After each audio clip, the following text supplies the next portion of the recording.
প্রিয় দর্শক, করোনা মহামারীকালীন এনটিভির বিশেষ আয়োজন কোভিড-19 করোনায় করণীয় অনুষ্ঠানে আপনাদের স্বাগত জানাচ্ছি আমি মাকসুদুল হাসান। আশা করি যে যেখানে আছেন সুস্থ আছেন, নিরাপদে আছেন। দর্শক, এই করোনা ভাইরাসের এই আজকের আলোচনায় আমাদের সাথে অতিথি হিসেবে যুক্ত আছেন আমাদের স্টুডিওতে রয়েছেন ডাক্তার শফিকুর রহমান পাটোয়ারি। তিনি সহযোগী অধ্যাপক, কার্ডিওলজি বিভাগ, জাতীয় হৃদরোগ ইনস্টিটিউট। এছাড়া আমাদের সাথে অনলাইনে যুক্ত হবেন ডাক্তার মোহাম্মদ আবুল কালাম আজাদ, সহযোগী অধ্যাপক, Shaheed Ziaur Rahman medical college and হাসপাতাল, বগুড়া। দেশের বাইরে থেকে আমাদের সাথে যুক্ত হবেন আজকে কানাডা থেকে doctor Shoaib Saeed, microbial biotechnologist and columnist. তিনি আপদের সাথে আছেন। আপনাদেরকে স্বাগত জানাচ্ছি আজকে আমাদের এই আলোচনায়। ডক্টর শোয়েব সাইদ, আপনাকেও স্বাগত জানাচ্ছি স্টুডিও থেকে। শুরুতে আলোচনায় যাওয়ার আগে আমরা বাংলাদেশের যে করোনার চিত্র, সেই বিষয়টি নিয়ে কথা বলতে চাই। সেই বিষয়টির সর্বশেষ যে তথ্য গতকাল পর্যন্ত আমাদেরকে দেওয়া হয়েছে স্বাস্থ্য অধিদপ্তর থেকে, সেই তথ্য অনুযায়ী বাংলাদেশে এখন পর্যন্ত মারা গেছেন ৩,৫১৩ জন এবং মোট আক্রান্তের সংখ্যা 2,66,498 জন। সুস্থ হয়েছেন 1,53,089 জন, অর্থাৎ অর্ধেকই সুস্থ হয়েছেন। তো একটি বিষয় আপনার কাছে জানতে চাই, আপনি যেহেতু হৃদরোগ বিশেষজ্ঞ, আমরা একটি বিষয় দেখছি যে যারা করোনায় আক্রান্ত হচ্ছেন অনেকে আবার হার্ট অ্যাটাক করছেন এবং অনেকে হার্ট অ্যাটাক করে মারাও যাচ্ছেন। তা আসলে করোনায় আক্রান্ত হলে তো সাধারণত আমরা জানি যে ফুসফুস আক্রান্ত হয় কিংবা শ্বাসকষ্ট, অন্যান্য সমস্যা দেখা দেয়। পরবর্তীতে দেখা যাচ্ছে যে হার্ট অ্যাটাকও হচ্ছে। এই কারণটি কি আসলে? ধন্যবাদ আপনাকে এই সুন্দর প্রশ্ন করার জন্য। আসলে করোনা ভাইরাসটা আমরা জানি যে এই ভাইরাসটা কোনো হাতও নাই, পাও নাই, সে কিন্তু নিজে নিজে কিছু করতে পারে না। সে মানুষের শরীরে প্রবেশ করবে চোখ, নাক এবং মুখের মাধ্যমে, এবং প্রবেশ করার পর সে সেলের ওয়ালে একটা রিসেপ্টর থাকে, আমরা যেটাকে বলি অ্যাঞ্জিওটেনসিন কনভার্টিং এনজাইম 2 রিসেপ্টর। এই রিসেপ্টরের মাধ্যমে সে কোষের ভিতরে ঢুকে এবং ওই কোষগুলোকে সে তখন নষ্ট করে ফেলে। এইভাবেই সে আমাদের শরীরে ক্ষতি সাধন করে। তো এই রিসেপ্টরটা দেখা যাচ্ছে যে লাংসের যে সেলগুলো আছে সেখানেও থাকে রিসেপ্টর, আবার হার্টেও কিন্তু থাকে, ব্লাড ভেসেল ওয়ালে থাকে, ইন্টেস্টাইন যেটা ঘাট যেটাতে আমরা বলি যে পাকস্থলী বা তার নিচে যে ইন্টেস্টাইনগুলো আছে সেই অন্ত্রনালীর ভিতরেও থাকে রিসেপ্টরগুলো। যার জন্য হচ্ছে কি রিসেপ্টরগুলো যে যে জায়গায় আছে ভাইরাসগুলো সেই অর্গানগুলিকেই বিশেষ করে এফেক্ট করে। হার্টের ক্ষেত্রে হচ্ছে, হার্টের আমরা জানি হার্ট একটা হচ্ছে মাংসপেশি, যার মাধ্যমে পাম্প করে আমাদের শরীরের বিভিন্ন অংশে রক্ত প্রবাহ করে এবং পুষ্টি বিভিন্ন সেলে পৌঁছিয়ে দেয়। এর মাধ্যমে কিন্তু আমরা বেঁচে আছি। এখন হার্টেরও আবার নিজস্ব রক্তনালী আছে, রক্ত প্রবাহ হয়। হার্টের 2টা রক্তনালী আছে, একটা আমরা বলি রাইট কর্নারি আর্টারি আর একটাকে বলি লেফট কর্নারি আর্টারি, খুব ইম্পর্টেন্ট, যার মাধ্যমে হার্টে রক্ত প্রবাহ হয় এবং পুষ্টি এবং অক্সিজেন সাপ্লাই নিয়ে থাকে। এই রক্তনালীর গায়ে ইনফ্লামেশন হয় কোভিড ভাইরাসের জন্য। এই ভাইরাস নিজেও রক্তনালীকে ক্ষতি করে এবং রক্তনালী গায়ে ইনফ্লামেশন করার জন্য দেখা যাচ্ছে যে ওখানে রক্ত জমাট বাঁধছে হার্টের রক্তনালীতে। যদি হার্টের রক্তনালীতে জমাট বাঁধে তাহলে রক্তনালীতে রক্ত প্রবাহ বাধাগ্রস্ত হবে। আর রক্তনালীতে, হার্টের রক্তনালীতে রক্ত প্রবাহ যদি বাধাগ্রস্ত হয়, বাধাগ্রস্ত যদি 100% বন্ধ হয়ে যায়, সেই ক্ষেত্রে মাসেল কিন্তু নষ্ট হয়ে যাবে, হার্ট মাসেল, তখনই আমরা বলি হার্ট অ্যাটাক। তাহলে দেখা যাচ্ছে যে কোভিড ভাইরাসটা হার্টের রক্তনালীর যে ওয়ালে, যে ব্লাড ভেসেল ওয়ালটা থাকে, সেই সেলগুলোকে নষ্ট করার জন্য ওখানে রক্ত জমাট বাঁধে, রক্ত জমাট বাঁধার জন্য হার্ট অ্যাটাক হচ্ছে। তাহলে দেখা যাচ্ছে যে একেবারে তার কিছুই ছিল না, সেখানেও কিন্তু হার্ট অ্যাটাক হতে পারে। অথবা আগে থেকে দেখা গেলো রক্তনালীর গায়ে প্ল্যাগ আছে, যেটা আমরা বলি চর্বি জমে একটা প্ল্যাগ তৈরি হয়। সেই প্ল্যাগটা যখন রক্ত চলাচলকে কমিয়ে দেয় তখনই বুকে ব্যথা হয় এবং ওখানে যদি থ্রম্বাস ফর্মেশন হয় তখন আমরা বলি হার্ট অ্যাটাক হয়। এই জিনিসটাকেও কোভিড ভাইরাস অ্যাগ্রাভেট করে। তাহলে দেখা যাচ্ছে যে হার্ট অ্যাটাকের সম্ভাবনা বেশি, যেটাকে আমরা মেডিকেল সেন্সে বলি মায়োকার্ডিয়াল ইনফাকশন, আর সবাই আমরা যেটাকে বলি হার্ট অ্যাটাক। তাহলে হার্ট অ্যাটাক, তাহলে দেখা যায় করোনা ভাইরাসের মাধ্যমে কিন্তু হার্ট অ্যাটাক হওয়ার সম্ভাবনা আছে এবং হচ্ছেও। সেই ক্ষেত্রে দেখা যাচ্ছে যে তখন যদি হার্ট অ্যাটাক হয় অন্যান্য সমস্যার সাথে, যেমন কোভিড ভাইরাসের ক্ষেত্রে হয় কি গলা ব্যথা থাকতে পারে, জ্বর থাকতে পারে, এর পরবর্তীতেই দেখা যাবে কি তারপরে বুকে ব্যথা হচ্ছে, খুব প্রচণ্ড বুকে ব্যথা, যেটা হার্ট অ্যাটাকের সময় হয়। বুকে ব্যথার সাথে তারপর বুক ধরফর করা, সোয়েটিং হওয়া, ভমিটিং হওয়া, এই ধরনের যদি সমস্যা হয়, যার কোভিড সিমটম আগে ছিল তার পরবর্তীতে এই ধরনের সমস্যা হলে বুঝতে হবে যে হার্ট অ্যাটাকের সম্ভাবনা আছে। সেক্ষেত্রে আমরা ইসিজি, ব্লাডের কিছু টেস্টের মাধ্যমে আমরা হার্ট অ্যাটাককে নির্ণয় করতে পারি। হার্ট অ্যাটাক নির্ণয় করার পর যদি হার্ট অ্যাটাক হয়েই থাকে তাহলে রুগীকে অবশ্যই যেখানে হার্ট অ্যাটাকের চিকিৎসা অ্যাভেলেবল, যেমন করোনারি কেয়ার ইউনিট, যেমন হৃদরোগ হসপিটাল বা এই জাতীয় হসপিটালগুলোতে রুগীকে পাঠাইতে হয়। সেখানে যাওয়ার পর আমরা কি করি, তখন স্ট্রেপ্টোকাইনেজ নামে একটা ওষুধ আছে, যার মাধ্যমে যে রক্তনালীর ভিতরে যে রক্ত জমাট বেঁধে যে রক্ত প্রবাহ বন্ধ হয়ে গেল সেটাকে আমরা সচল করার জন্য আমরা থ্রম্বোলাইটিক একটা ওষুধ আছে, সেই ওষুধ প্রয়োগের মাধ্যমে কিন্তু রক্ত চলাচলকে স্বাভাবিক করা যায়। এই বিষয়গুলো নিয়ে আপনার সাথে আবারও কথা বলবো। আমি একটু যেতে চাই ডক্টর শোয়েব সাইদের কাছে। ডক্টর শোয়েব সাইদ, আমরা বাংলাদেশের করোনা পরিস্থিতির কথা বলছিলাম। এ পর্যন্ত 2,66,498 জন বাংলাদেশে করোনায় আক্রান্ত হয়েছেন এবং মারা গেছেন 3,513 জন। আমি একটু বৈশ্বিক পরিস্থিতি আপনার কাছে জানতে চাই। আমরা জানি যে সারা বিশ্বে এখন পর্যন্ত 2,08,10,775 জন সর্বশেষ হিসাবে আক্রান্ত হয়েছেন এবং মারা গেছেন 7,47,305 জন। এবং কানাডায় আমরা যেটি দেখেছি, যে আপনি কানাডায় আছেন, সেখানে 1,20,000-এর মতো আক্রান্ত হয়েছেন এখন পর্যন্ত এবং 9,000-এর মতো মারা গেছেন। তো কানাডার চিত্রকে এবং বৈশ্বিক চিত্রটি আপনি যদি একটু বলেন আমাদেরকে। জি, ধন্যবাদ মাকসুদ। কানাডার চিত্রটি হচ্ছে, কানাডা আগে যেভাবে দমন করে রেখেছিল, অর্থাৎ কার্ভটিকে তারা চেপে রেখেছিল, এখন একইভাবে সেইভাবে তারা এই কাজটি করছে। কানাডাতে অতি সম্প্রতি, ধর আমি যদি গত এক সপ্তাহের কানাডার চিত্রটি আপনাদের বলি, যে কখনো কখনো টোটাল কানাডায় 200-র মতো, 200 নিচে নেমে আসছে সংক্রমণ, যেটি আগে 2000-এর বেশি ছিল। এবং কখনো কখনো সংক্রমণটি আবার 400-500 হয়ে যাচ্ছে। যখনই সংক্রমণটি 400-500 হয়ে যাচ্ছে, তখনই সরকার নড়েচড়ে বসছে এটিকে নিয়ন্ত্রণ করার জন্য। পার্শ্ববর্তী দেশ যুক্তরাষ্ট্রে এখন কখনো কখনো 50 থেকে 60,000 সংক্রমণ হচ্ছে। তারা কমে ছিল এবং তাদের কিছু কিছু অঙ্গরাজ্য একটু বেপরোয়া আচরণ করার জন্য, এবং তাদের রাষ্ট্রপতি বেপরোয়া আচরণ করার জন্য দেখা গেছে যে সংক্রমণটি বেড়েই চলেছে। এবং এই সংক্রমণের চিত্রটি এবং কানাডার চিত্রটি সম্পূর্ণ ভিন্ন। কানাডা যেভাবে চাপিয়ে রেখেছিল, এখনো সেভাবেই এটাকে চাপিয়ে রাখতে পেরেছে। এবং আমি বললাম যে আগে যেখানে 2,000 হতো এবং 200-এর উপর মৃত্যু হতো, এখন দেখা যাচ্ছে মৃত্যুর সংখ্যা কখনো কখনো 10-এর নিচে নেমে আসছে দৈনিক, এবং সংক্রমণ কখনো কখনো 200-র নিচে নেমে আসছে। যেহেতু একটি সামার, সেই সামারের কারণে লোকজন বাইরে যাচ্ছে, মাঝে মাঝে বাড়ছে, বিশেষ করে ক্লাবে যাওয়ার জন্য বা রেস্টুরেন্টে যাওয়ার জন্য। আবার সরকার যখন আবার একটু নড়ে চড়ে বসে, তখন সেটা আবার। ডক্টর শোয়েব সাইদ, এই বিষয়ে একটু জানতে চাই। আমরা যে এই বিষয়টি দেখছি যে বিশ্বের বিভিন্ন দেশে, ডক্টর শোয়েব সাইদ আপনার কাছে একটু পরে আসবো। আমি একটু আবারও যেতে চাই ডক্টর শফিকুর রহমান পাটোয়ারির কাছে। আপনি যে বিষয়টি বলছিলেন, আসলে কোভিডে আক্রান্ত হলে হার্ট অ্যাটাক তার ঝুঁকি থাকে এবং অনেকে হার্ট অ্যাটাক করে মারাও যাচ্ছেন। তো আমি একটি বিষয় জানতে চাই, যারা ইতিমধ্যে হৃদরোগে আক্রান্ত, তাদের ক্ষেত্রে আসলে এই ঝুঁকিটা কতটুকু তাদের কোভিড আক্রান্ত হওয়ার? এটা যেটাকে আমরা কোমরবিড কন্ডিশন বলি, যে কোভিডের সাথে কিছু কোমরবিড কন্ডিশন থাকে, সেই ক্ষেত্রে দেখা যাচ্ছে যে মৃত্যুর ঝুঁকি এবং যেটা রোগের যে সিমটমগুলো, এই সিমটমগুলো কিন্তু বেশি পরিমাণে হয়। তো ঝুঁকিটা কীরকম? যদি হার্টের সমস্যা থাকে বা হৃদরোগ থাকে, সেই ক্ষেত্রে দেখা যাচ্ছে যে 5 টাইমস মোর মর্টালিটি। যেমন নর্মালি দেখা যাচ্ছে যে আমরা যেটা দেখি স্টাডিগুলো থেকে 1 থেকে 4 বা 5% ভিতরে কিন্তু মর্টালিটি কোভিডের, সাধারণ যেটা মর্টালিটি। আর যখনই দেখা যাচ্ছে যে আপনার হয়, কার্ডিওভাস্কুলার ডিজিজ থাকে, মানে যে হার্টের রোগ বা এই ধরনের রোগ যদি থাকে, সেই ক্ষেত্রে মৃত্যুটা দেখা যাচ্ছে যে 10.5 বা 11%-এর মতো মর্টালিটি। আবার কোথাও কোথাও বলছে 5 টাইমস বেশি হয়, মানে স্বাভাবিক যেটা যদি 1 গুণ থাকে, এখানে 5 গুণ বেশি মৃত্যু হচ্ছে। তাহলে দেখা যাচ্ছে যে হার্টের রোগ থাকে, কারণ হার্টের কী কী রোগের ক্ষেত্রে এই জটিলতাগুলো বেশি থাকে। যেমন একটা বাচ্চাদের ক্ষেত্রে দেখা যায় কিছু রোগ আছে, আপনি দেখবেন, যেটা হলো অনেক সময় বাচ্চারা নীল হয়ে যায়, যেটাকে আমরা বলি কনজেনিটাল সায়ানোটিক হার্ট ডিজিজ। এই ধরনের সমস্যা থাকলে এর উপরে যদি কোভিড আক্রান্ত হয়, তার কিন্তু অলরেডি ব্লাডের অক্সিজেন স্যাচুরেশন কম থাকে। আর কোভিডে যদি লাংসে প্রবলেম হয়, তাহলে স্যাচুরেশন আরও কমে যাবে, তাহলে মৃত্যুর ঝুঁকিটা বেড়ে যাচ্ছে। আবার দেখা যায় বাচ্চাদের হার্টের অনেক পাম্পিং ক্যাপাসিটি কম থাকে, যে হার্ট ঠিকমতো পাম্প করে না, হার্ট বড় হয়ে যায়, যাকে আমরা কার্ডিওমায়োপ্যাথি বলি। এই ধরনের সমস্যা যদি থাকে, ভাইরাস নিজেও কিন্তু মাসেলকে ড্যামেজ করে, হার্ট মাসেল। তাহলে দেখা গেল তার যদি পাম্পিং ক্যাপাসিটি যেটা 60 থেকে 70 থাকার কথা, তার যদি অলরেডি 30 থাকে, এখন যদি আবার ভাইরাস যদি মাসেলটাকে ড্যামেজ করে আরও নিচে নেমে যাবে। সুতরাং এই ক্ষেত্রে মর্টালিটি কিন্তু বেশি, মৃত্যুর ঝুঁকিটা বেশি। আর বয়স্কদের ক্ষেত্রে আমরা যেগুলো দেখি, বয়স্কদের সাথে কিন্তু আপনি দেখবেন যে বিভিন্ন ধরনের কোমরবিড কন্ডিশন থাকে, কারো প্রেশার থাকে, ডায়াবেটিস থাকে, ফুসফুসের সমস্যা, হার্টের সমস্যা, ব্রেনের সমস্যা, এগুলো কিন্তু কমন। আজকাল আমাদের দেশে এগুলো খুঁজেই পাওয়া যায়, 60-এর উপরে গেলে একটা না একটা সমস্যা থাকে। যদি হার্টের সমস্যা থাকে, তবে হার্টের সমস্যা কী থাকতে পারে?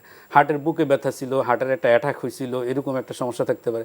অথবা হার্টের অ্যাটাকের পর একটা রিং লাগানো আছে বা 2-3টা রিং লাগানো আছে হার্টে, এরকম থাকতে পারে। অথবা তার বাইপাস অপারেশন হয়েছে, এই ধরনের পেশেন্টগুলি থাকে। অথবা হার্টের ফাংশনাল ক্যাপাসিটি কম, যেটাকে আমরা বলি হার্ট ফেলিউরের পেশেন্ট, অথবা কার্ডিওমায়োপ্যাথির পেশেন্ট, মায়োকার্ডিটিসের পেশেন্ট, এই ধরনের রোগীগুলির ক্ষেত্রে কিন্তু ঝুঁকিটা অনেক বেশি। যদি করোনা ভাইরাসের আক্রমণ করে, সেক্ষেত্রে দেখা যায় অলরেডি হার্ট কম্প্রোমাইজ, তার উপরে যদি ভাইরাস নিজেও যদি মাসেলগুলোকে ড্যামেজ করে দেয়, সেই ক্ষেত্রে হার্টের ফাংশন কিন্তু কমে যাবে। কমে গেলে তার মৃত্যুর ঝুঁকিটা কিন্তু বেড়ে যাচ্ছে।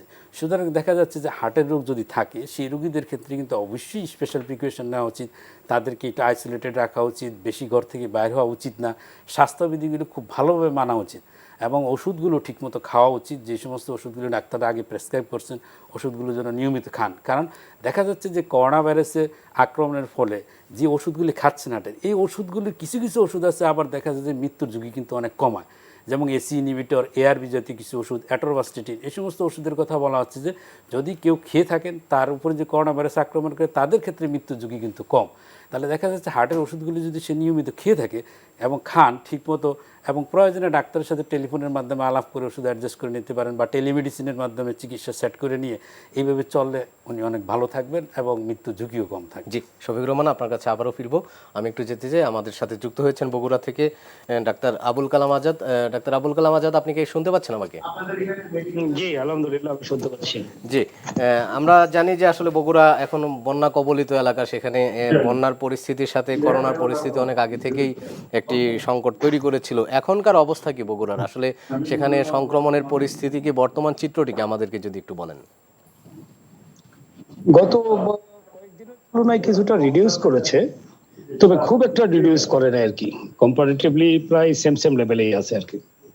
তো এখন সেখানে কোভিড আক্রান্তের সংখ্যা কত এবং হাসপাতালে কতজন চিকিৎসা নিচ্ছেন? এইটা তো আসলে ইনফরমেশনটা আগের থেকে আমাকে নিতে হতো, আমাকে তো বলে নাই, জাস্ট কানেক্ট করছে। এখন কোভিড আক্রান্ত যে কত আছে এক্সাক্ট তথ্যচিত্র আমি এই মুহূর্তে দেওয়া সম্ভব নয় আমার পক্ষে। জি, আমরা যে চিত্রটি আপনার কাছে জানতে চাই, আপনারা তো হাসপাতালগুলোতে চিকিৎসা দিচ্ছেন, সেখানে আসলে জি, সাধারণ জি। রোগীরা কিরকম সেবা পাচ্ছেন এবং সেখানে যারা কোভিড আক্রান্ত আছেন তাদের চিকিৎসা ব্যবস্থা কিরকম? না, চিকিৎসা ব্যবস্থা অবশ্যই কোভিড আক্রান্ত রোগী যেগুলো চিকিৎসা আগে যেরকম ভাবে চলছিল তার থেকে অনেক ইমপ্রুভ করেছে, এবং নর্মাল রোগী যেগুলো আসছে অন্যান্য কোভিড আক্রান্ত ছাড়া, সেই রোগীগুলোর চিকিৎসাও পাশাপাশি আমরা সমানভাবে চালিয়ে যাচ্ছি। এবং কোভিড আক্রান্তের রোগী যেগুলো অ্যাডমিটেবল রোগী সেগুলো অ্যাডমিট করা হচ্ছে, আর যেগুলো অ্যাডমিটেবল নয়, মাইল্ড বা মডারেট সিম্পটম, তাদের ট্রিটমেন্ট দিয়ে আইসোলেশনে রেখে আমরা সাজেশন দিই, সেটা টেলিমেডিসিন এবং অন্যান্য মেডিসিন দিয়ে আমরা চিকিৎসা চালিয়ে যাচ্ছি। জি, ডাক্তার আবুল কালাম আজাদ, আপনি যুক্ত থাকুন, আমি আবারও আসবো আপনার কাছে। আমি এখন একটু যেতে চাই ডক্টর শোয়েব সাইদের কাছে। ডক্টর শোয়েব সাইদ, আপনি যে বিষয়টি বলছিলেন কানাডার সংক্রমণের অবস্থা নিয়ে, আসলে আমরা দেখছিলাম যে বিশ্বের বিভিন্ন দেশে কিন্তু সেকেন্ড ওয়েভ শুরু হয়েছে এবং সেখানে করোনা ভাইরাস ব্যাপক হারে আবারও সংক্রমণ ঘটাচ্ছে। বিশেষ করে যুক্তরাষ্ট্রের অনেক স্টেটে আমরা সেই অবস্থা দেখছি। তো এই কানাডা এই যে করোনা ভাইরাসকে এত নিয়ন্ত্রণে রাখতে পেরেছে এখন পর্যন্ত, 1,20,000-এর মতো সংক্রমণ, সেটি অনেক আগে থেকেই ছিল, এবং আপনি বলছেন যে সেই সংখ্যা এখন দৈনিক আক্রান্তের সংখ্যা 200-তে নেমে এসেছে কিংবা তারও কম। এটি আসলে কিভাবে সম্ভব হয়েছে?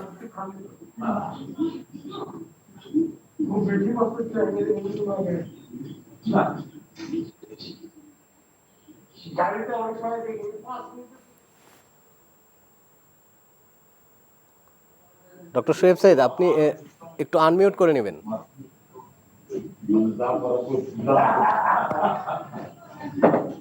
এখন শুনতে জি, আপনি কি শুনতে পাচ্ছেন ডক্টর শোয়েব সাইদ?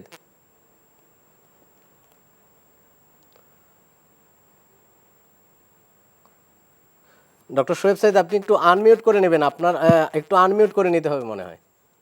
এখন শুনতে পাচ্ছেন? জি জি, শুনতে পাচ্ছি। আপনি কি আমার প্রশ্নটি আচ্ছা। শুনেছেন? হ্যাঁ হ্যাঁ, আমি শুনতে পাচ্ছি। একটা নয়েজ ছিল, নয়েজটা এখন চলে গেছে। জি ধন্যবাদ। জি আসলে এই যে কানাডাতে আপনার কানাডা যেভাবে কন্ট্রোল করেছিল এখনো তারা একইভাবে কন্ট্রোলে আছে। আমরা ধরেন এই শারীরিক দূরত্ব, মাস্ক পরা, এগুলি এই প্র্যাকটিসগুলো আমরা করছি এবং করার ফলে কানাডা সফলভাবে এগিয়ে যেতে পেরেছে। আর যুক্তরাষ্ট্র আপনার সেকেন্ড ওয়েভের কথা বলছেন, এটি নিয়ে অনেক বিতর্ক আছে এবং ডক্টর ফাউসি আপনি জানেন এখন উনি একজন খুবই প্রমিনেন্ট ফিগার। ডক্টর ফাউসির মতে আসলে এটা সেকেন্ড ওয়েভ না, একটা আসলে প্রথম ওয়েভের অংশ চলছে, কারণ প্রথম ওয়েভটি আপনার যুক্তরাষ্ট্র নিয়ন্ত্রণ করতে পারেনি এবং কানাডা তো তাই। আসলে সেকেন্ড ওয়েভ কে এখন বলা যাবে না এটি সেকেন্ড ওয়েভ, এটি ফার্স্ট ওয়েভেরই একটি আপনার ধারাবাহিকতা।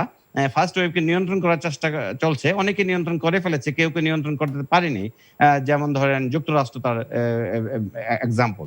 আর আমার যদি বাংলাদেশের সঙ্গে তুলনা করি, বাংলাদেশে তো ফার্স্ট ওয়েভই চলছে এবং আমাদের দেশে তো আপনার টেস্টের সংখ্যা কম, বিভিন্ন কারণে বুঝতে পারছি না, মাঝে মাঝে সন্তুষ্ট দেখি যে কমে আসছে, আবার সংখ্যা দেখলে বোঝা যায় না যে এটি কমে আসছে কিনা।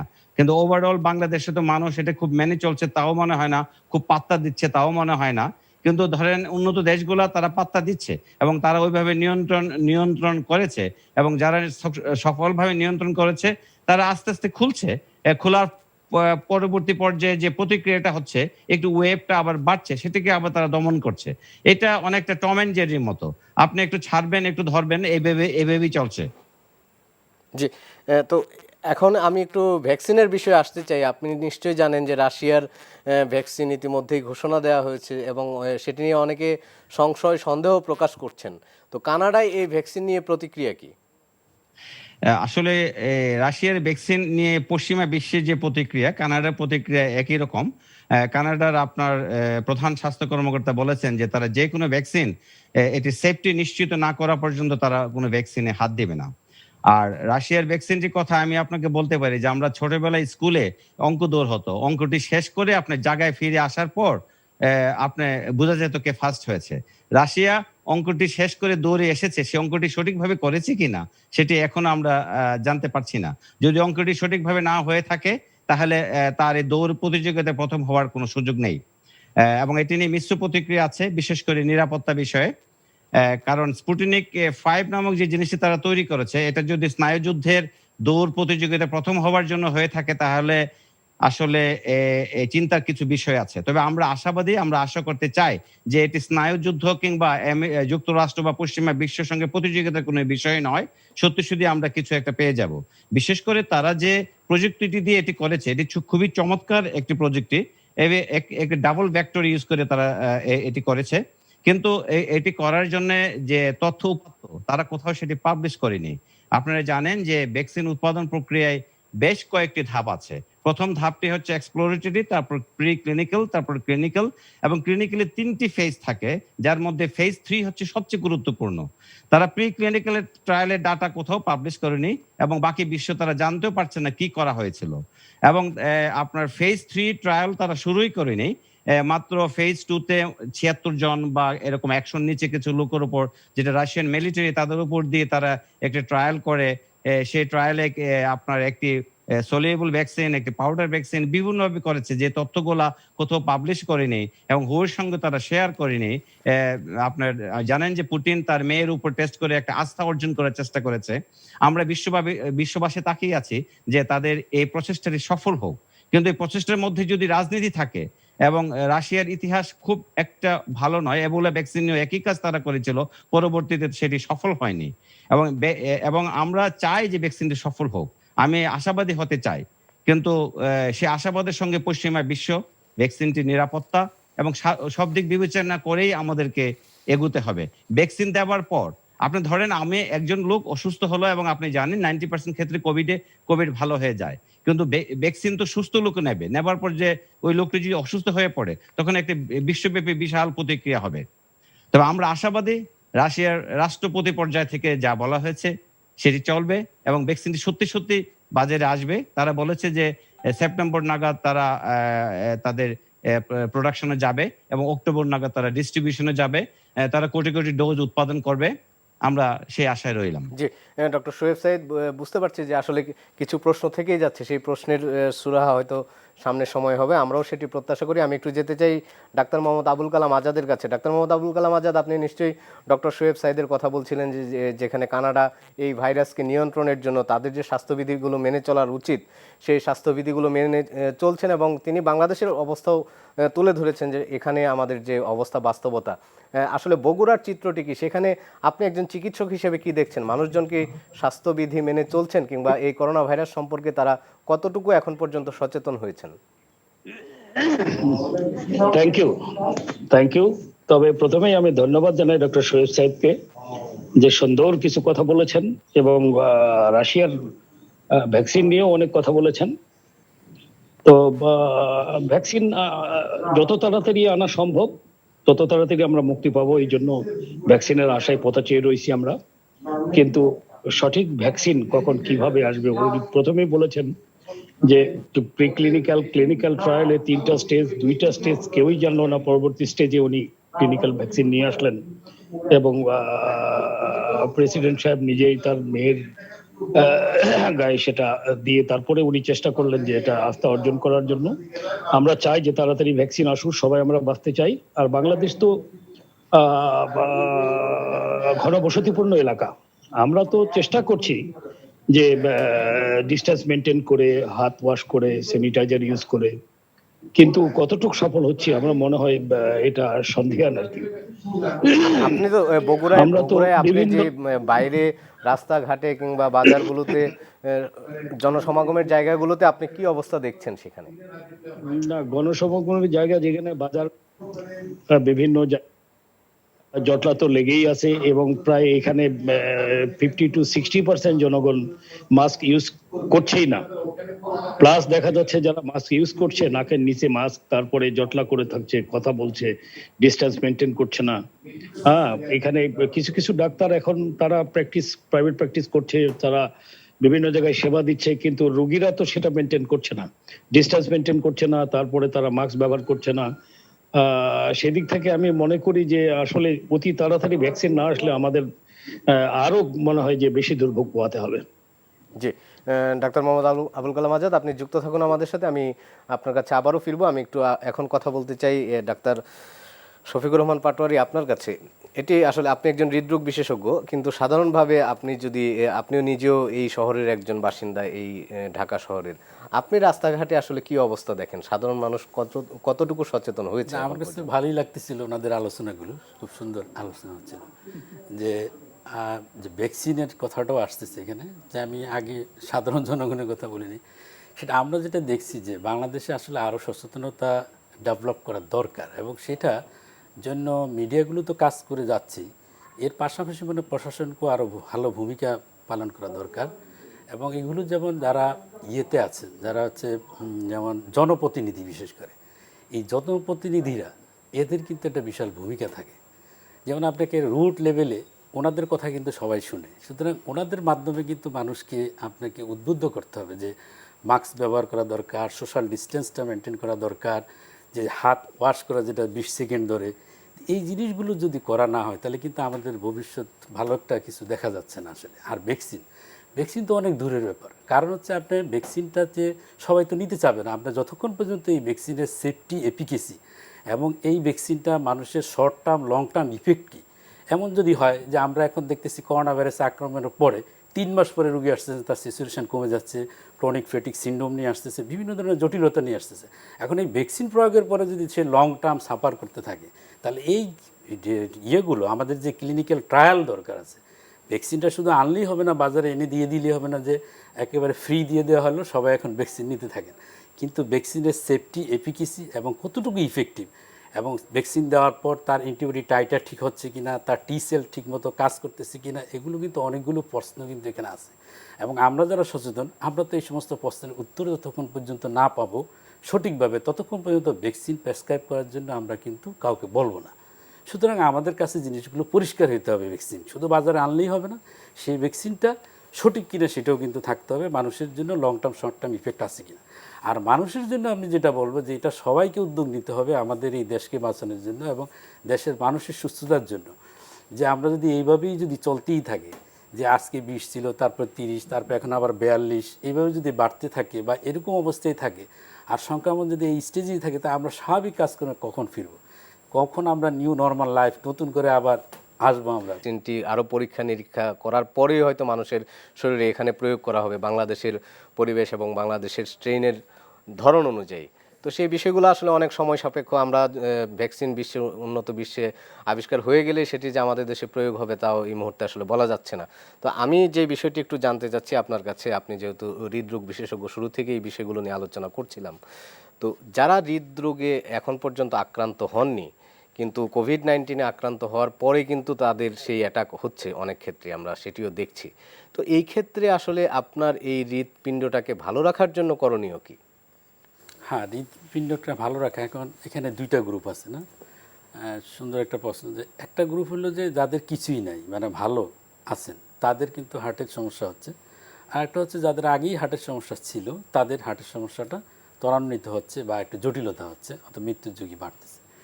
এই ক্ষেত্রে হচ্ছে যাদের অলরেডি হার্টের সমস্যা আছে তারা তো নিয়মিত ওষুধ খাবেন। তারা যে হার্টের জন্য আমরা যেটা লাইফস্টাইল মডিফিকেশনের একটা কথা আমরা বলি, যে ওষুধ খেলে শুধু হবে না, তার সাথে কিন্তু তাকে লাইফস্টাইল মডিফিকেশন হার্টের জন্য যেটা, সেটা কিন্তু তা অবশ্যই মেনে চলতে হবে। যেমন আমরা বলি যে ধূমপান করা যাবে না, বা ধূমপান জাতীয় এই সমস্ত এগুলো সব কিছুই কিন্তু বর্জন করতে হবে। সাথে হচ্ছে যেমন অ্যালকোহল, সেটাও হার্টের জন্য ক্ষতি করে। যেমন মাদক জাতীয় জিনিসগুলো কিন্তু অ্যাভয়েড করতে হবে। এরপরে হচ্ছে যে উচ্চ রক্তচাপ থাকলে নিয়ন্ত্রণ রাখতে হবে, ডায়াবেটিস নিয়ন্ত্রণ রাখতে হবে, রক্তের কোলেস্টেরলের মাত্রা ঠিক রাখতে হবে। তারপর হচ্ছে যে উনি যে অন্যান্য যে খাবারের যে একটা অভ্যাস, এটা কিন্তু সবাই বলে যে হৃদরোগীর জন্য স্পেশাল কিছু খাবারের কথা আমরা বলি, যে চিনি মিষ্টি জাতীয় খাবার কম খাবেন, তারপর কোলেস্টেরল জাতীয় যেগুলো হচ্ছে স্যাচুরেটেড ফ্যাট, এই সমস্ত খাবারগুলো কম খেতে হবে। তার ফল খাওয়ার জন্য বলি আমরা, শাকসবজি বেশি করে খাবেন, ফাইবার কন্টেন্ট খাবারগুলোর কথা আমরা বলি, যে সমস্ত খাবারগুলো খাবেন। তাহলে খাবার একটা চেঞ্জ আনতে হবে, লাইফস্টাইলও কিছুটা চেঞ্জ আনবে, ঠিকমতো ঘুমাবেন, হাঁটবেন, দৈনিক 30 মিনিট হাঁটার জন্য আমরা বলি। তাহলে আবার হচ্ছে পানি খেতে হবে একটু বেশি করে। তো এখন করোনার জন্য আমরা কি করব? করোনার জন্য এই সমস্ত রোগীদের ক্ষেত্রে আমরা স্পেশাল কিছু সাজেশন দিয়ে থাকি, যে ওনারা যেন ঘর থেকে প্রয়োজন না হলে বের হবেন না, কারণ বের হলেই তো সংক্রমণ হওয়ার সম্ভাবনা থাকে। সুতরাং প্রয়োজন না হলে, পার্থপক্ষে একেবারে দরকার না হলে ঘর থেকে বের হবেন। আর যদি ঘর থেকে বেরই হন, তাহলে অবশ্যই স্বাস্থ্যবিধি যে নিয়মগুলো বলা হচ্ছে সব জায়গায়, সেই নিয়মগুলি যেন 100% ফলো করে বের হন। আর হচ্ছে যখনই কোনো কিছু বাইরে যাবেন, বাইরের থেকে কিছু আনার পরে ওগুলোও আপনার ঠিকমতো ডিসইনফেক্টেন্ট করে তারপরে ঘরে ব্যবহার করা উচিত, এবং নিজেকেও ডিসইনফেক্টেন্ট করে নেওয়া উচিত। তারপর বাড়িতে দেখা যায় অনেক সময় বয়স্ক রোগী থাকেন, যেমন 60 বছর 70 বছর বাবা মা থাকতে পারেন, আত্মীয় স্বজন আছেন, কিন্তু অন্যান্য মেম্বাররা যারা ইয়াং আছেন তারা তো বিভিন্ন কাজে বেরিয়ে যাচ্ছেন। সুতরাং যারা বাইরে যাচ্ছেন তারা স্বাস্থ্যবিধি মেনে বের হবেন, এবং তারা বাসায় আসার পরও সরাসরি তাদের সাথে কিন্তু সাক্ষাৎ করা ঠিক হবে না। তাদেরকেও একেবারে ডিসইনফেক্টেন্ট হয়ে ভালোভাবে একেবারে পরিষ্কার হয়ে যাতে ভাইরাস মুক্ত হয়, তারপরে তার যে সিনিয়র মেম্বারদের যারা অসুস্থ, বিভিন্ন রোগে ভুগতেছেন বা হার্টের রোগী আছেন, তাদের সাথে সাক্ষাৎ করা উচিত। জি, এই সচেতনতার বিষয়ে আরও কথা বলবো আপনার সাথে। নিউ নর্মাল লাইফ যেটি আমরা বলছি, পরবর্তীতে সেই বিষয় নিয়ে কথা বলবো। আমি একটু যেতে চাই ডাক্তার মোহাম্মদ আবুল কালাম আজাদের কাছে। ডাক্তার মোহাম্মদ আবুল কালাম আজাদ, আপনি তো একজন সার্জারি বিশেষজ্ঞ। আপনার কাছে যে বিষয়টি আমি জানতে চাচ্ছি, যারা ইতিমধ্যেই যাদের সার্জারি হয়েছে তাদের ক্ষেত্রে আসলে এই করোনাকালীন সময়ে কি করা উচিত? Thank you for asking such a question. যাদের সার্জারি হয়ে গেছে তারা তো ইমিউনো কম্প্রোমাইজড পেশেন্ট থাকলে তাদের জন্য রিস্ক বেশি, আর যারা ইমিউনো কম্প্রোমাইজড না তাদের জন্য রিস্ক কম্পারেটিভলি কম। তবে হ্যাঁ, এটার একটা দুইটা ওয়ে আছে ফর প্রিভেনশন অফ করোনা। সেটা হচ্ছে যে তাদের অ্যাটেন্ডেন্স, যারা বাইরের থেকে আসবে লোকজন, এই অ্যাটেন্ডেন্স গুলোকে রিডিউস করতে হবে, নাম্বার 1। আর নাম্বার 2, যে স্বাস্থ্যবিধি মেনে এই রোগীটাকে সার্ভিস দিতে হবে। এর জন্য আমরা ওই স্পেশালি এটা তার ইমপ্রুভমেন্টের জন্য, স্বাস্থ্যগত ইমপ্রুভমেন্টের জন্য, তার ডায়াবেটিস থাকলে সেটা কন্ট্রোল করতে হবে প্রপারলি, তার হার্ট ডিজিজ থাকলে কন্ট্রোল করতে হবে, তারপরে তার যদি টিবি থাকে, অন্যান্য ইনফেকশন থাকে, সেগুলোতেও কন্ট্রোল করতে হবে। সবচেয়ে বড় কথা যে রোগীর যে ডিস্টেন্স মেনটেন প্লাস হচ্ছে পার্সোনাল প্রোটেকশন উইথ ডিসইনফেকশন। যখনই বাইরের থেকে আসবে তারা ওয়াশ করবে, প্রয়োজনে 20 সেকেন্ড ধরে হ্যান্ড ওয়াশ করবে, এবং মাস্ক ব্যবহার করবে রুগী, ইন অ্যাডিশন টু অ্যাটেন্ডেন্স। এটা করলে আমরা অনেক সময় রিডিউস করতে পারবো, আশা করছি ইনশাল্লাহ। আর যাদের করোনা হয়ে গেছে, অলরেডি সার্জারি দরকার, এই ক্ষেত্রে আগে করোনা ট্রিটমেন্ট করে, ইফ পসিবল কনজারভেটিভলি সেই পেশেন্টগুলোকে ট্রিট করে তাদের একটা সার্জিক্যাল কনজারভেটিভ ট্রিটমেন্ট দিয়ে তাকে ইমপ্রুভ করে পরবর্তীতে ইন্টারভাল ট্রিটমেন্ট সার্জারি করার জন্য আমি স্পেশালি সাজেস্ট করি। জি, doctor Abul Kalam Thank Azad, you. আপনি আপনি যুক্ত থাকুন। আমি আপনার কাছে আবারও ফিরবো। আমি একটু যেতে চাই এখন ডক্টর শোয়েব সাইদের কাছে। ডক্টর শোয়েব সাইদ, আপনি ভ্যাকসিন নিয়ে কথা বলছিলেন, রাশিয়ার ভ্যাকসিন নিয়ে যে স্নায়ু যুদ্ধের কথা বলছেন। বিশ্বের অন্যান্য দেশেও তো আমরা জানি যে ভ্যাকসিন নিয়ে গবেষণা চলছে এবং যুক্তরাষ্ট্রের মডার্নার ভ্যাকসিন, তারপরে যুক্তরাজ্যের অক্সফোর্ডের ভ্যাকসিন, সেগুলোও কিন্তু ক্লিনিক্যাল ট্রায়ালের তৃতীয় ফেজে আছে, যেটি আমরা জানি। তো শেষ ধাপে আছে তারা, কিন্তু তার আগেই রাশিয়া ভ্যাকসিনের যে ঘোষণা, তারা এখনো ট্রায়াল শেষ করেনি। সেই বিষয় নিয়ে সন্দেহ আছে, প্রশ্ন আছে, সেই বিষয়গুলো আপনি বলছেন। কিন্তু অন্যান্য ভ্যাকসিনগুলোর কি অবস্থা আসলে? ভ্যাকসিনের প্রতিযোগিতায় বাকিদের অবস্থা একটু জানতে চাই। জি, ধন্যবাদ মাকসুদ। অ্যাকচুয়ালি ভ্যাকসিন নিয়ে আপনি জানেন যে বিশ্বব্যাপী করোনা পরিস্থিতি খুবই জটিল। আমি আমার ব্যক্তিগত কথাই বলতে পারি, ৫ মাস যাবত আমি বাসা থেকে অফিস করছি। এটি আসলে আমাদের পেশাগত জীবনের ভয়ানক রকমের ছন্দপতন। সবারই একই অবস্থা। এখন এই অবস্থায় সবাই চাচ্ছে একটা কিছু হোক, এবং রাশিয়ার ভ্যাকসিনটি বের হওয়ার সঙ্গে সঙ্গে মানুষের মধ্যে প্রচন্ড আশা জাগিয়েছে। আমি সে আশার নিরাশা হোক সেটা আমি চাই না। কিন্তু কিছু প্রশ্ন আপনার তুলনামূলক যে কথাগুলো বলেছেন, তাতে কিছু প্রশ্ন দাঁড়িয়ে যাচ্ছে। যেমন ধরেন, অ্যাস্ট্রাজেনেকা এবং অক্সফোর্ডের যে ভ্যাকসিনটি, তারা কিন্তু রাশিয়ার যে টেকনোলজি প্রয়োগ করেছে, প্রায় একই টেকনোলজিতে তারা কিন্তু ভ্যাকসিনটি বের করছে। রাশিয়া যে কাজটি করেছে, তারা ২টি ভেক্টরের খুবই ইউনিক টেকনোলজি নিয়ে ভ্যাকসিনটি উদ্ভাবন করার চেষ্টা করেছে। সেখানে এটি অ্যাকচুয়ালি জেনেটিক্যালি ইঞ্জিনিয়ার্ড একটি ভাইরাস। এতে জেনেটিক ইঞ্জিনিয়ার ভাইরাস আপনার অ্যাডেনো ভাইরাস, যেটি সাধারণ সর্দি কাশির জন্য কারণ হয়ে থাকে, সেই অ্যাডেনো ভাইরাসের মধ্যে আমাদের কোভিডের SARS-CoV-2 এর একটা জিন ইনসার্ট করে, তারপরে তারা এটা স্পাইক প্রোটিন তৈরি করার চেষ্টা করেছে, যে স্পাইক প্রোটিনের রেসপন্স হিসেবে অ্যান্টিবডি তৈরি হবে, এবং একটি ডোজের ২১ দিন পরে আরেকটি ডোজ। আসলে এই যে আপনার vector genetically engineer virus based, এটি অ্যাস্ট্রাজেনেকা এবং অক্সফোর্ড তারাও এই কায়দা অনুসরণ করছে। এবং আপনি জানেন যে চীন অলরেডি মিলিটারিকে দিয়েছে তাদের একটি ভ্যাকসিন, একটি ফাইনাল স্টেজে, এটাকে ক্যানসাইনো বলে। এটি কানাডা তাদের আসলে ট্রায়াল দেওয়ার কথা। আপনি জানেন যে হুয়াওয়ের এই যে চিফ ফাইন্যান্সিয়াল অফিসারকে গ্রেফতারের বিষয় নিয়ে কানাডার সঙ্গে চীনের যে ঝামেলা, সে ঝামেলা আসলে ওই ট্রায়ালটা এখনো তেমন অগ্রগতি নেই। এরাই দুইজনই কিন্তু আপনার একই ভেক্টর বেসড যে প্রোটিন যে ভ্যাকসিন, সেটি উদ্ভাবনের চেষ্টা করছে। এখন অ্যাস্ট্রাজেনেকা তার প্রায় ব্রাজিলে সম্ভবত ফেজ 3-তে, এবং আজকে পর্যন্ত সম্ভবত 60টি বৈশ্বিক কোম্পানি ফেজ 3-তে আছে। ফেজ 3 বিষয়টা আপনি জানেন, প্রায় 20 থেকে 30 হাজার সাবজেক্ট নিয়ে তারা এই ট্রায়ালটি করেন, এবং ব্যাপকভাবে বিভিন্ন বয়স, বিভিন্ন এথনিক গ্রুপ, যাতে কেউ বাদ না যায়, এবং তাদের উপর যে সেফটি প্রতিক্রিয়া সেটি তারা দেখেন। এবং তারা সেই ট্রায়ালটি করার পরেও তারা ভ্যাকসিন উদ্ভাবন রেজিস্ট্রি করার মতো অবস্থায় তারা যেতে পারেনি, যেখানে রাশিয়া ফেজ 3 শেষ না করেই তারা রেজিস্ট্রেশন করে ফেলেছে। এবং রেজিস্ট্রেশনটি হচ্ছে আসলে পরবর্তী ধাপ, যেটি ফেজ 3-র পর। ফলে এখানে একটু কনফিউশন থেকেই যাচ্ছে। কিন্তু রাশিয়ার টেকনোলজি ভিন্ন, পশ্চিমাদের চেয়ে ভিন্ন, কিন্তু তারা তো এই বিশ্বে, এই বর্তমান বিশ্বে প্রযুক্তি উন্নয়নে তাদের অনেক অবদান। তারা অনেক বিশাল বিশাল টেকনোলজি তারা আবিষ্কার করেছে। এই ক্ষেত্রে শুধুমাত্র রাজনৈতিকভাবে ফায়দা লুটার জন্য যদি হয়ে থাকে, এটি হবে দুঃখজনক। না হলে আমরা সবাই আশা করতে পারি যে তারা কিছু একটা করে দেখাবে। ডক্টর এখন শোয়েব সাইদ, ধরেন এই বিষয়ে আমি একটু আপনার সাথে যুক্ত করতে চাই। এই যে তারা ট্রায়াল শেষ না করেই রেজিস্ট্রেশন নিয়েছে, এই বিষয়গুলো যদি বিশ্ব স্বাস্থ্য সংস্থা তারা যদি এই ভ্যাকসিনকে অনুমোদন না দেয়, তাহলে এই ভ্যাকসিন কি অন্যান্য দেশ রাশিয়ার কাছ থেকে নিতে পারবে? ওখানে আমি ওই আইনগত সমস্যা একটু হতেই পারে, কিন্তু এখন ধরেন বিশ্বে যেরকম ডেসপারেট সিচুয়েশন ভ্যাকসিন নিয়ে, যদি রাশিয়া তাদের ইন্টারনালি ইউজ করার পরে প্রয়োজনীয় তথ্য উপাত্ত ছাড়াই ইন্টারনালি যদি এটি ভালো ফল তারা পায়, তাহলে দেখবেন অনেক দেশই হু এর বিধিবিধান মানবে কিনা আমার সন্দেহ আছে।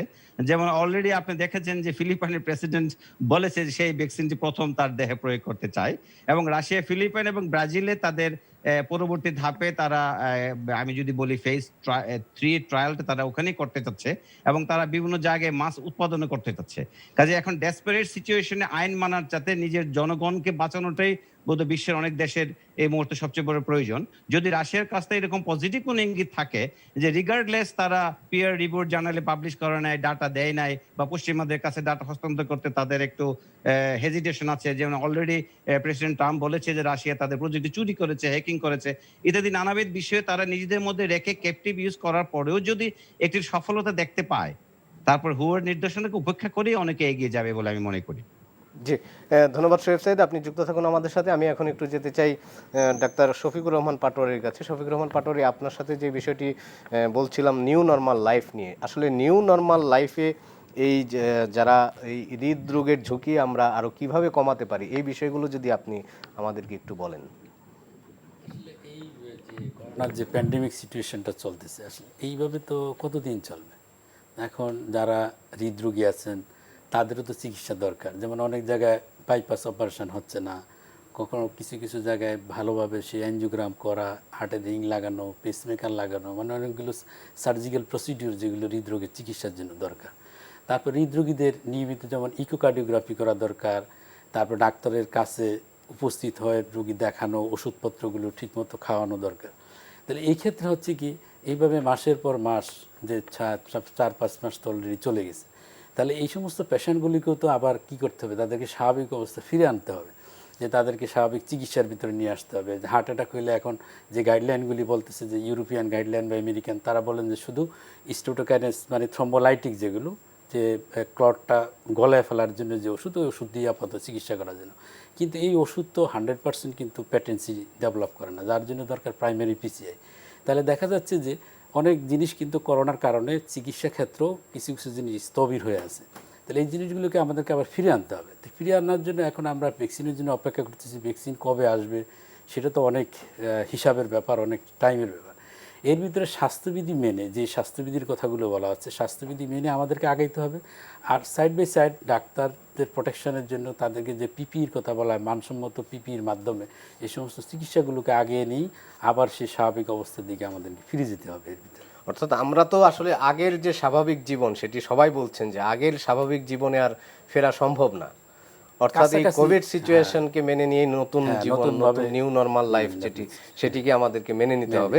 আমরা কথা বলবো, আমি একটু যেতে চাই ডাক্তার আবুল কালাম আজাদের কাছে। ডাক্তার আবুল কালাম আজাদ, আমি একটু জানতে চাই, এই যে কোভিড-19 চলাকালীন সময়ে দীর্ঘ 5 মাস আমরা অতিক্রম করে ফেলেছি, এই সময় আসলে সার্জারির রোগী আপনার কাছে কি কমেছে না বেড়েছে, কি অবস্থায়, এইটা একটু জানতে চাচ্ছি। Thank you for asking such a question. Actually কোভিড-19 আসার পরে এই পরবর্তী সময়ে বগুড়াতে, নট অনলি বগুড়া, হোল বাংলাদেশে ডাক্তার, নর্মাল ডাক্তার যেগুলো প্র্যাকটিস করতেন, মেডিসিন, সার্জারি, গাইনি, সবাই অলমোস্ট অল প্রাইভেট প্র্যাকটিস বন্ধ করে দিয়েছে।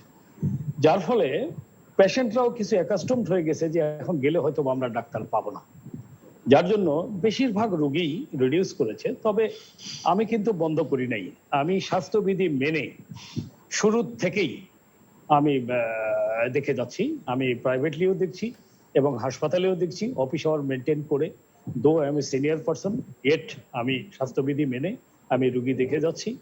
তবে হ্যাঁ, যেগুলো সর্দি, কাশি বা চেস্ট পেন বা অন্যান্য রোগী যেগুলো আছে, এই ধরনের রোগীগুলো আমার অ্যাটেন্ডেন্সের মাধ্যমে আগেই বলে দিয়ে রাখি যে এগুলোর যদি সেরকম সিমটম ডেভেলপ করে, তাহলে এটা হাসপাতালে মেডিসিন ডিপার্টমেন্টে সর্দি কাশির একটা ইউনিট আছে, সেই ইউনিটে তোমরা পাঠিয়ে দিও।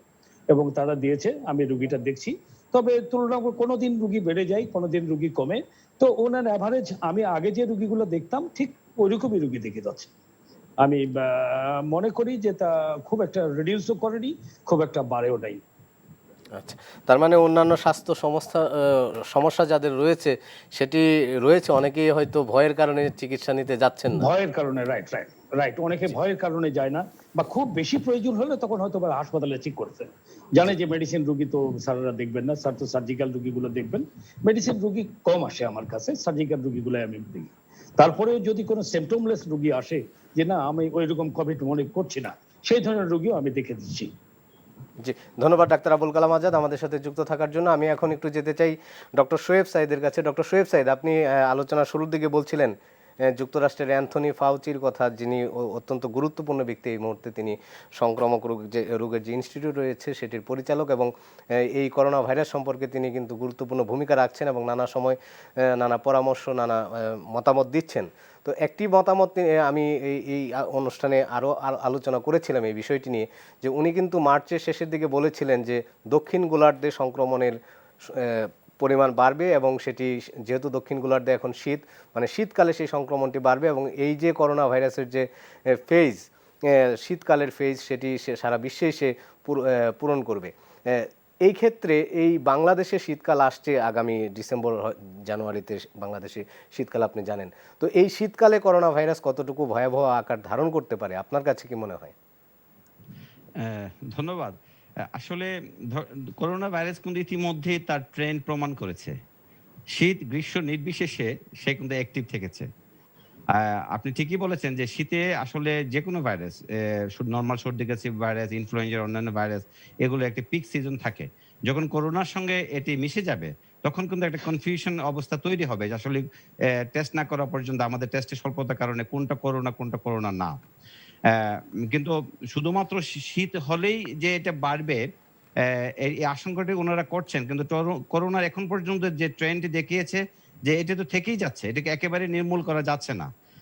এবং আপনার সেকেন্ড ওয়েভের যে বিষয়টি প্রথমে আপনি প্রশ্ন করেছিলেন, সেটি কিন্তু আপনি যদি অস্ট্রেলিয়ার কথা এখন ধরেন, অস্ট্রেলিয়া কিন্তু এখন শীত সিজন চলছে, এবং অস্ট্রেলিয়াতে ইদানিং কিন্তু করোনা বেড়েছে, এবং করোনা এটাই একটি শীতের মধ্যে সেকেন্ড ওয়েভের যে আশঙ্কাটি করা হচ্ছে, এটা আসলে শীতকালেই আশঙ্কাটি করা হচ্ছে। এখন আমরা আসলে প্রথম ওয়েভের কিছু অংশ সঙ্গে কম্পেয়ার করছি, কিন্তু আপনার করোনার সঙ্গে অন্যান্য শীতকালীন যে সর্দি কাশির যে ভাইরাস, ইনফ্লুয়েঞ্জা, এগুলির যোগ হয়ে একটি পরিস্থিতি তৈরি হবে, এবং তৈরি হয় স্বাভাবিক। আমরা কানাডায় দেখি যে কানাডায় শীত অক্টোবর নভেম্বর আসলেই আমরা আপনার ফ্লু শট নেই, ফ্লুর ভ্যাকসিন নেই। কিন্তু এখানে তো করোনার ভ্যাকসিন আমাদের হাতে এখনো নেই। ফলে ইয়েস, আমিও ডক্টর ফাউচির সাথে আসলে একমত যে সেকেন্ড ওয়েভ হোক আর সিজনাল হোক, এটি বাড়ার সম্ভাবনা আছে। তবে ডক্টর শোয়েব সাইদ, আমি একটু আপনার সাথে যুক্ত করতে চাই। আপনি যদি এখন সংক্রমণের সংখ্যার দিক থেকে বিশ্বের 10টি দেশের প্রথম শীর্ষ 10-এর তালিকা দেখেন, সেখানে কিন্তু 5টি দেশই রয়েছে দক্ষিণ গোলার্ধের, অর্থাৎ ব্রাজিল, পেরু, চিলি, মেক্সিকো, সেই দেশগুলো রয়েছে, এবং সেখানে কিন্তু শীতকাল এখন চলছে। আপনি বলছেন যে করোনা ভাইরাস আসলে শীতকাল গ্রীষ্মকাল কিছুই মানছে না, কিন্তু সেখানে সংক্রমণের মাত্রাটি কিন্তু ভয়াবহ। আমাদের দক্ষিণ গোলার্ধে তো এটি আসলে প্রথমে আমি আমার অনেকগুলো লেখায় বলেছিলাম যে দক্ষিণ গোলার্ধে যাবে কিনা আমার সংশয় ছিল, কিন্তু পরে যখন দেখলাম যে ওটা টেম্পারেচার আসলে এর জন্য কোনো ব্যারিয়ার নয়। এখন আমাদের দক্ষিণ গোলার্ধে সমস্যাটা যেটি হয়েছে, আপনি যে দক্ষিণ গোলার্ধে অস্ট্রেলিয়ার কথা বলেন, তারা কিন্তু এই ওয়েবটা হচ্ছে আবার নিয়ন্ত্রণ করে ফেলছে। কিন্তু আপনি যদি ব্রাজিলকে এক্সাম্পল হিসেবে দেন, আপনি যদি ভারতকে দেন, বাংলাদেশকে দেন, তাহলে কিন্তু সিজনালের চাইতে ব্যবস্থাপনার বিষয়টি কিন্তু এখানে গুরুত্বপূর্ণ। এবং যেহেতু আমাদের গত শীতকালে আমরা ওইটি পাইনি, এবার শীতকালে আমরা পিকের মধ্যে দিয়ে যাব, ফলে আমাদের শীতকাল কিন্তু আমাদের গ্রীষ্মকালের যে লিগাসি সেটাকে নিয়ে যাবে এই শীতকালে। গত বছর কিন্তু সেটি হয়নি, এবং আমাদের অব্যবস্থাপনা, আপনার যদি আমি ব্রাজিলের কথা বলি, ভারতের কথা বলি, বাংলাদেশ, পাকিস্তান, সেই অব্যবস্থাপনার ধারাবাহিকতায় আসলে এটি বাড়বে। কিন্তু আপনি যদি শুধু সিজনের উপর, আমি দোষটা চাপাতে চাচ্ছি না, যদি আমরা নিয়ম কানুন মেনে চলি, ফিজিক্যাল ডিস্টেন্স মেনে চলি, মাস্ক পরি, হাত স্যানিটাইজারের মাধ্যমে, হ্যান্ড স্যানিটাইজারের মাধ্যমে যদি আমরা নিজেকে নিয়ন্ত্রণ করতে পারি, তাহলে আপনার রিগার্ডলেস শীতকাল গ্রীষ্মকাল এটি আসলে দমিত হবে। যেমন কানাডা এটা অলরেডি এটাকে দমন করে ফেলেছে, অনেক দেশে তারা দমন করে ফেলেছে, এবং তারা একইভাবে এগিয়ে যাবে। শীতকালে কিছুটা ইমপ্যাক্ট হতে হবে, কিন্তু মূলত নির্ভর করে এটি ব্যবস্থাপনার উপর, এটি আমি মনে করি। জি, ধন্যবাদ ডক্টর শোয়েব সাইদ। আমি একটু যেতে চাই ডক্টর শফিকুর রহমান পাটোয়ারির কাছে। আমরা অনুষ্ঠানের একেবারে শেষ পর্যায়ে চলে এসেছি। একজন চিকিৎসক হিসেবে আপনার কাছে বাংলাদেশের করোনা ভাইরাসের পরিস্থিতিটাকে কি মনে হচ্ছে, এবং আমাদের আসলে এই মুহূর্তে করণীয়টি কি? আমার কাছে যেটা মনে হচ্ছে যে এখনো তো এটা কোনো কন্ট্রোলের ভিতরে আসে নাই। করোনা ভাইরাসের মতোই চলছে, আর আমরা আমাদের মতো চলছি। সুতরাং এর ভিতরে একটা আসা উচিত, যে নিয়ম শৃঙ্খলার ভিতরে আসা উচিত সবাইকে, যে স্বাস্থ্যবিধিগুলো অবশ্যই মেনে চলা উচিত। বিশেষ করে সোশ্যাল ডিস্টেন্স আমাদের দেশে নাই বললেই চলে। যদিও কিছুটা মাস্ক ব্যবহার করেন, তাও মাস্কটা সঠিকভাবে ব্যবহার হচ্ছে না। তো সঠিকভাবে মাস্কটা ব্যবহার করা উচিত। তারপর সোশ্যাল ডিস্টেন্সটা মেনটেন করা উচিত। হাত যেটা 20 সেকেন্ড ধোয়া দরকার সেটা উচিত। আর হাসি কাশি শিষ্টাচার বজায় রাখা, এবং যাদের করোনার উপসর্গ আছে তারা অবশ্যই আইসোলেশনে থাকা উচিত। যেই নিয়মগুলো আছে সেই নিয়মগুলি মেনে চলা উচিত। তারপর হচ্ছে যে যাদের ম্যানেজমেন্টে যারা আছেন তারা অবশ্যই এই বিষয়ে দেখভাল করবেন, দেখবেন যে কিভাবে মানুষকে সচেতন করা যায়, সারা দেশের মানুষকে, তারা যেন এই নিয়মগুলো মেনে চলে। তো এর মাধ্যমেই আশা করা যায় যে আমরা অর্থাৎ কেউ যদি নিয়ন্ত্রণে তার আনতে পারব। নিজের এবং পরিবারের স্বাস্থ্যের প্রতি যত্ন নেয় তাহলে হয়তো এই সংক্রমণটি অনেক নিয়ন্ত্রণে আসতে পারে। আসলে আমাদের আলোচনা শেষ করতে হবে, অনুষ্ঠানের সময় প্রায় শেষ। আপনাদের দুজনকে ধন্যবাদ জানাচ্ছি আমাদের এই আলোচনায় অংশ নেওয়ার জন্য। আপনাকেও ধন্যবাদ। প্রিয় দর্শক, আজকের মতো আলোচনা এখানেই শেষ করছি। করোনা ভাইরাস সম্পর্কে আপনাদের যদি কোনো প্রশ্ন বা মতামত জানাতে চান তাহলে আমাদেরকে ইমেল করতে পারেন covid19@ntvbd.com এই ঠিকানায়। এছাড়া এই অনুষ্ঠানটি যদি পুনরায় দেখতে চান তাহলে ভিজিট করতে পারেন আমাদের ওয়েবসাইট www.ntvbd.com এই ঠিকানায়। আর এনটিভির জনপ্রিয় সব অনুষ্ঠান ও খবরের আপডেট জানতে ভিজিট করুন আমাদের ইউটিউব ও ভেরিফাইড ফেসবুক পেজ। সবাই ভালো থাকুন, সুস্থ থাকুন। ধন্যবাদ সবাইকে।